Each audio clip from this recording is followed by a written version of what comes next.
Hi everyone, welcome to another exciting edition of Words, Images, and Worlds. Delighted to be peering into the creative life, including well-stocked bookshelf of author, creator, documentarian, researcher Sara Kenney. Sara, thank you for joining.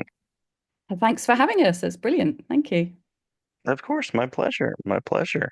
I mentioned that you have a background in film, documentaries, and things of that nature. And on this episode, we're talking about a project that you have that's actually in comics, graphic novel form, Acid Box. So curious about what you would like to share about the genesis of this project. Sure. Well, I guess it sort of combines a lot of my interests, which is science fiction. I work in environmental sciences as well. I studied a degree in ecology and conservation when I lived in Brighton, which is in the south of England. And actually, when I was there studying, we went to a night called Acid Box. And it was in sort of 90 time, in 93, 94, before what's called the Criminal Justice Bill came in the UK, which sort of banned gatherings of people of more than 20, or police had more powers at that point. And so there were lots of free parties on the seafront, up at a place called Black Rock, in warehouses. And sort of this was going on around the world as well. And so the story, I guess, is inspired by those times of when I was studying and leaving home, trying to figure things out, um, existing in a world where, going to somewhere you didn't know anybody at all, it was kind of quite a big deal for me, and for many people, I guess. And it's also where I really got into comics, Vertigo comics as well. So we would go to a place Hmm. called Dave's Comics in Brighton and sort of pick all those up, and they just obviously completely blew our minds at that time because TV was not, that there wasn't that diverse at that time, and so finding these comics was just extraordinary. So I guess in a way it's a bit of a mashup of those experiences. And then I actually got chatting with my one of the artists, Jimmy Devlin, who'd worked with me on Surgeon X as the colorist and on another project as well. And he's a Glaswegian artist, and in Glasgow he was, going through a similar thing, going out partying to the rave scene, etc. And so yeah, the idea was born from that, really. Nice, nice.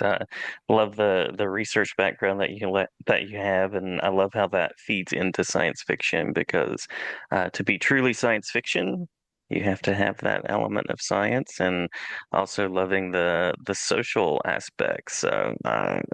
Quite unique ingredients. Yeah, it's interesting. It's funny because actually the disaster in the comic book came from a story, a Horizon. I used to work on for the BBC on as a researcher on Horizon, and the sort of the editor at the time was really into Robert McKee and that sort of hero's journey storytelling method, and so we were Mhm. taught to make documentaries in that style, and it was really quite amazing.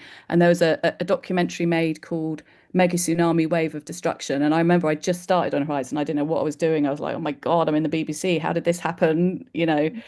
Completely mind blown. And I remember seeing this film and just being completely amazed by it. There's so many sort of obviously science stories out there still that we don't hear about, and we don't know until sort of a journalist sort of digs it out and scientists share it. And so Professor Bill Maguire, that sort of formulated these ideas, is a geologist and a climate scientist.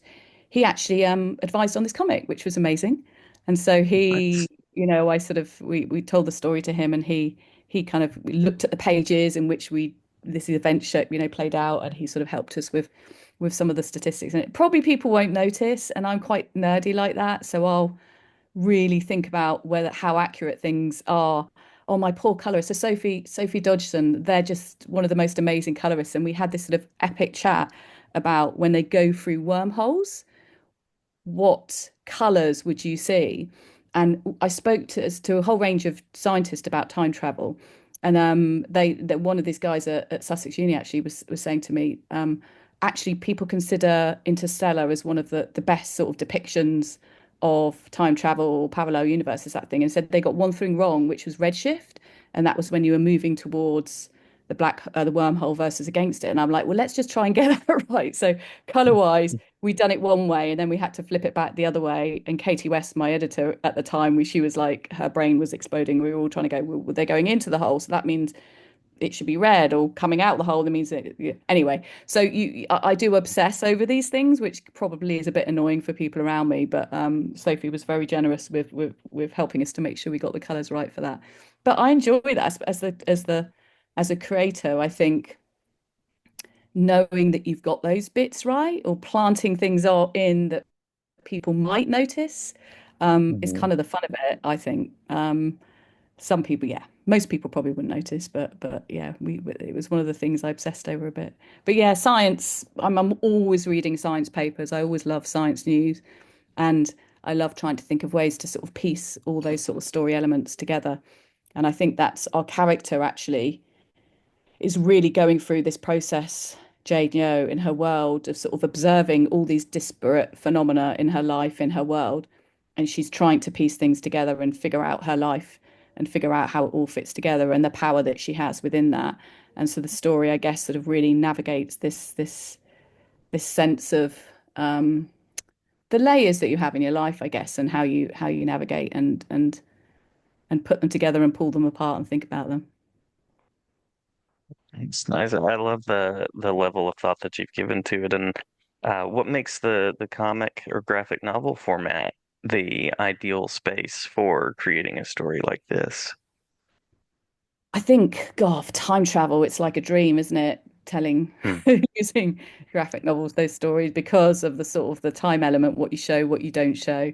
Um, it's so important, and just the ability to go anywhere and everywhere. And I think, I think easily the way that film and TV is made has obviously become more democratized because we can just sort of film things on our phones now, right? You can, in theory, tell a story that way, but still, it's still expensive. It's not cheap. And I guess with comics, it was um it was a perfect way to tell a story that is like a period drama, that has wormholes, that has big geological disasters, to be able to tell it and be able to bring it to life. Um, that graphic novels are perfect for that. And also just the artists we work with. What I really enjoyed was their interpretations on the different characters and the different worlds, and just, it's always just a pleasure when you see what comes back. They bring things that you just were not expecting. And you don't really get that when you direct a film because you were there and Hmm. you kind of saw what you shot, right? You kind of, maybe you got a different, the cameraman will go off and get another angle and you're like, that's wicked, brilliant. No, I'll put that in.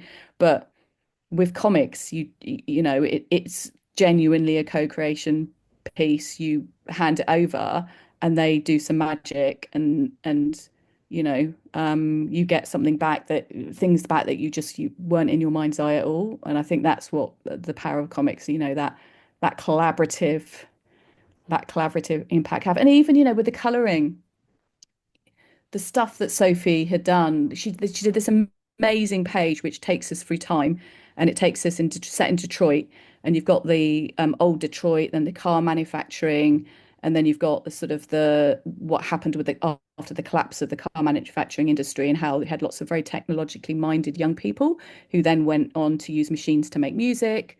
And also when it comes to time travel, and sort of the color work that Sophie did, they did just such an amazing job in order, to tell us the story of time within it. So, for example, there's this amazing page set in Detroit where you have the history of Detroit, the car manufacturing, and how when the car manufacturing sort of when it sort of the whole industry collapsed, you had lots of these young people that got into techno and using their technological skills would change all these machines. And the way that Sophie uses color throughout that to give us the different time zones is just absolutely incredible. So, yeah, their work throughout it, in terms of sort of taking us to different times and spaces, their work was just phenomenal. And Haas with his lettering as well, the representation of the way that he sort of lettered the music and the sounds and bringing that to life. So the way that Haas brought the lettering to life was just, yeah, incredible. Yeah. No, I know there was a creation process that also involved, was it working with focus groups? Is that right? Or was there a sort of a different aspect to that? Yeah, not focus groups. So the way that I run a lot of projects is sort of a participatory arts process. So we put a call out to young people who are interested in the themes that we were covering. So that was the use of drugs in culture, both legal and illegal, a geological, environmental aspect to it, and sort of obviously the music and the art. And what we did is over a period of time, we designed some workshops around their interests. So we had sort of comic creators, we had scientists, we had obviously some of the artists, we had journalists, etc. And bring these people together. And then the young people, we encouraged the young people to ask questions of the experts and to sort of interview them and to have conversations around the various themes. And so we create this sort of intergenerational space where these conversations can happen. And the young people are paid to be there, and then they're paid to create a piece of art or writing or whatever they want to do from that. And we also ran workshops around careers. So we had stuff around the career of being a creative, what that involves. I bored them with pensions, I bored them with accountants, what you have to do, because I think the realities of working in the arts are you can be the most amazing artist, but if you can't send out an invoice and get paid for that, or the struggles of looking at contracts and understanding your rights, all of that sort of stuff, you have to know that in order to survive. So part of the workshops where we had elements of that were woven into it as well. Um, so that was all going on in the background, and then lots of sort of individual conversations. We had Kirsten Murray, who worked with all the young people on each of their pieces as an editor and helped them to sort of realize their work. And so there's a lot of back and forth and them trying stuff out and and where people need it, like if people didn't have kit, we luckily we were grant funded. So if people needed, sort of kit to create art, or we had one person in Scotland who needed Ableton, the music software, and some training on that. So we got them that. And yeah, and that was all part of the process. And lots of Nice. their work and artwork is in the back of the comic as well. And they will get a cut as well. They'll get a percentage share as well. Lovely, lovely. Representing the creative process on their part as well as taking care of them. Love that. Yeah. Yeah, it's very much a Uh, part of it. I think in comics particularly, and the way that sort of arts are being degraded and not considered as important, there's a lot of it's a real shame, but there's not that much infrastructure around for supporting people in their careers on this journey. And there are for other art forms, I think, because it's just built up historically.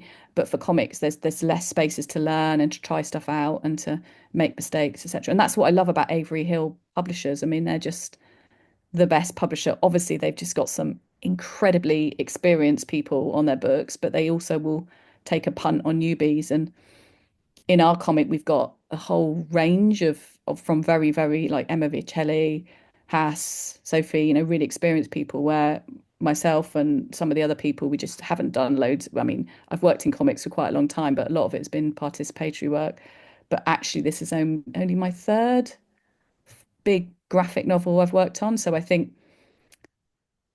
and part of that journey, learning, it's quite nice to bring in other people to kind of think through, storytelling, the different models of storytelling and the different ways in which we can explore the themes, etc. So yeah, so I'm grateful for spaces like Avery Hill. yeah. Publisher that introduced me to Zoe Thorogood. So, I mean, that's Oh God, saying yeah. something. Yeah, their work's extraordinary. I mean, absolutely extraordinary. So yeah. Yeah. Uh, so you're talking about the themes. What do you hope that readers think about after they read this, as they're reading it? What do you hope you're leaving with them? I think what's really interesting about themes is like you can't really, once it goes out into the world, you can't really control what people take away from a project.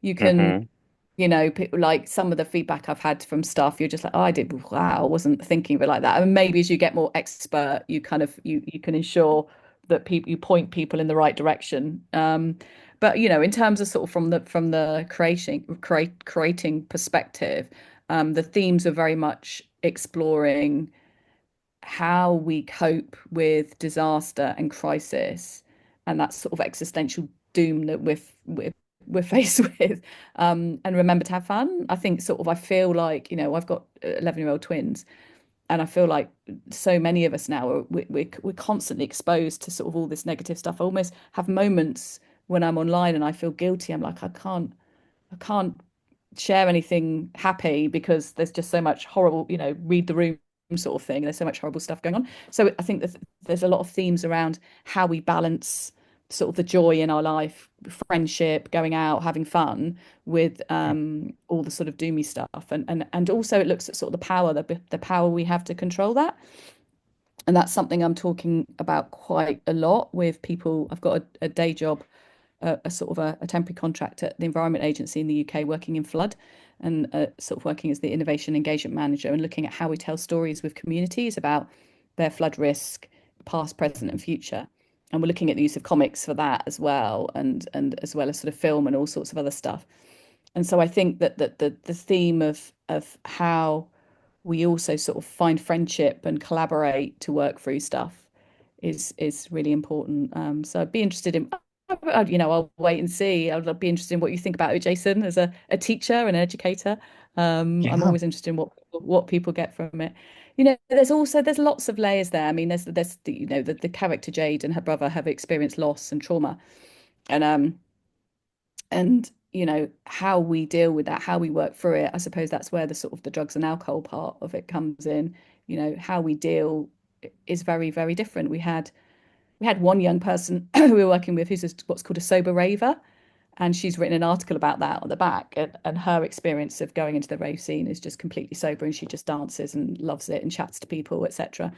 And whereas for other people it's another story. So that how we the use of drugs in culture in terms of how we use them, and also the therapeutic use of them. We work with a couple of experts on how psychedelics are being researched and used for various conditions now, and the evidence and research around that. So yeah, that was a people will probably see that, and people will judge that based on their stance on it. I'm sure I can't really control that. That will be something people will enjoy or critique or be appalled by. We'll see.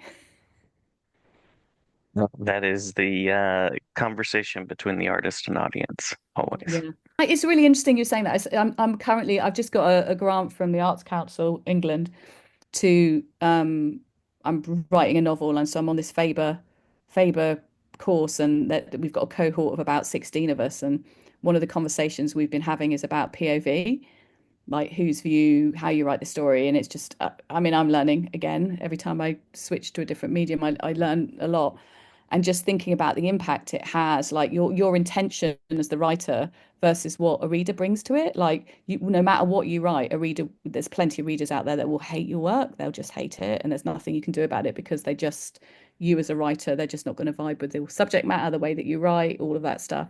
And so I think that there's an element of, you've got to trust that as long as you technically, it's not just really, really awful writing, that maybe your audience will be out there, and maybe it'll be a small audience, maybe it'll be a very niche audience, and that's okay.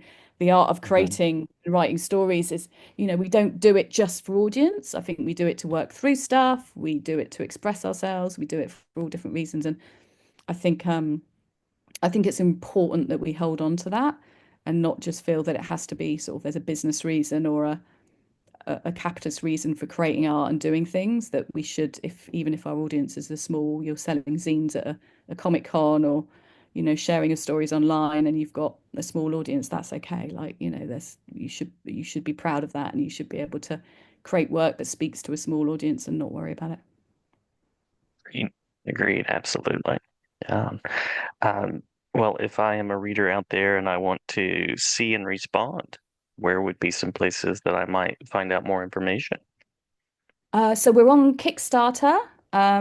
So if you search Acid Box on Kickstarter, we've got the campaign running there till the end of May.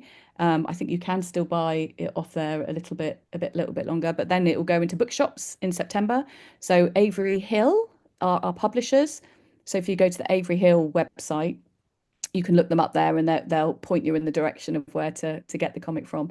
We've also got some playlists. I've created some playlists, which is actually in the comic, so you can go to Spotify or YouTube. It will be all listed on the sort of the Kickstarter. We've got links to the playlist there. and Avery Hill will have a sort of a link tree to everything. But yeah, would do check it out. I was saying that I think it's about 12 quid for a digital copy and £15 for 200 pages of comic, which I think is pretty good given the amazing art that Emma, Jimmy, Ria Grix, Sophie, Hass, all deliver. And have to shout out to Joe Stone, our designer, as well, because his work of pulling everything together with all different creatives, he's done just an amazing job on that. Wonderful. Have we missed anything that you want to make sure to include before we close out? I don't think so. I mean, I would just say it's kind of like we describe it as 24-hour party people meets the Wizard of Oz. So Hmm. if you like the sound of that, it is kind of like quite a mashup. And if you enjoy stories about friendship, you enjoy, and if you've never read a comic before as well, I would say there's just like give it a go. If Hmm. you're into the sort of Absolutely. themes within it, there are so many comics now that are, for so many different audiences. There's so much good stuff out there. It's I'm part of a collective called the Comics Cultural Impact Collective, and we're trying to sort of raise the cultural impact of comics and just I think historically comics have got a bit of a hard time due to the sort of the comics code in the US and that sort of influencing what's going on in the UK. And so I think culturally, I would love to see more people in the UK reading comics. So yeah, my big shout out would be even if you don't want to buy this one, go out and buy a comic. Absolutely. Absolutely. Well said, and I agree. Sarah, many thanks for the conversation, and the invitation is always open if you'd like to talk documentary, research, comics, all the things, all the things. Thank you so much, Jason, and it was great to chat to you.